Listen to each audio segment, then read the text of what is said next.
Hello Gen Z. तर आज आहे चौथी माळ आणि आज आहे येल्लो कलर आणि मी आली आहे आज तांबडे जोगेश्वरी. आणि जशी मी गेली तर तिथे रांग तर होती पण एवढी पण नव्हती म्हणून मी गेली. तुम्हाला माहितीये का, हे मंदिर पुण्यामधील खूप प्राचीन आहे आणि असे सुद्धा म्हणतात की हे मंदिर शहराचं सुरक्षा आणि शांतीसाठी ख्याती प्राप्ती आहे. ही देवी पुण्याची ग्रामदैवता मानली जाते. जोगेश्वरी देवीला शहराची जोग देवता मानतात आणि येथील भक्त नवरात्रीला भारी दर्शन घेतात. मंदिराच्या वातावरणात शांती, कादंबरी आणि भक्ती लोकांची प्रेम दिसते. शिवाजी महाराज आणि जिजाबाईंनी पण या मंदिरात पूजा केली होती आणि पुणेमध्ये नवा योग सुरू केला होता. खूपच जास्त सिरियस झालं मला असं वाटतंय. जाऊ दे, आपण आपल्या व्लॉग वरती कंटिन्यू करूया. जसं तुम्ही माझे प्रिव्हियस व्लॉग्स पाहिलेच असतील तर माझी मम्मी नवरात्रीला 9 दिवस 9 देवींच्या ओट्या भरते आणि जर तुम्ही माझे प्रिव्हियस व्लॉग नसतील पाहिली तर ते पाहायला विसरू नका. तर मी जोगेश्वरीच्या बाहेरच मस्त छान ओट्या भेटत होत्या तर माझ्या मम्मीने तिथून ओटी भरली आणि तिथे मी व्हिडिओ काढला नाही कारण ते अलाउड नव्हतं. त्यानंतरच मी गेली दगडूशेठला आणि सगळे देवीच्या मागे पळत होते म्हणून दगडूशेठला कोणी विचारणार नव्हतं तर त्याची हालचाल विचारायला मी स्वयं गेली. दगडूशेठचं दर्शन झाल्यानंतर त्याच्या समोर एक देवी आहे बघा,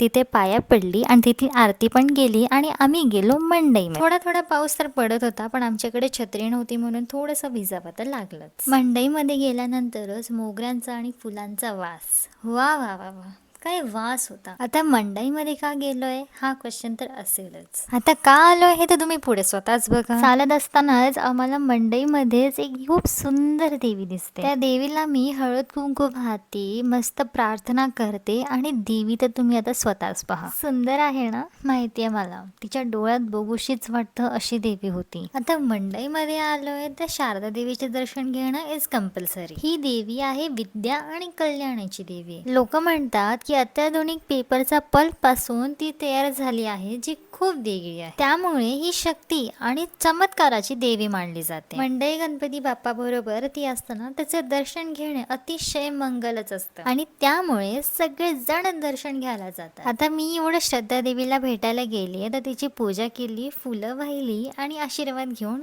गेलो हॉटेलमध्ये जेवायला, जे तुळशी बागेतच आहे. कारण खूप भूक लागलेली आणि एवढ्या वेळापासून फिरून फिरून पाय तर दुखायलाच लागलेले आणि त्याच्यात पाय चप्पल नाही. मस्त पोट भरून पनीर खाल्लं आणि त्याच्यानंतर रिक्षा पकडून डायरेक्ट घरी आलो. And thanks for watching. Bye. Keep smiling and हा, हॅपी नवरात्री.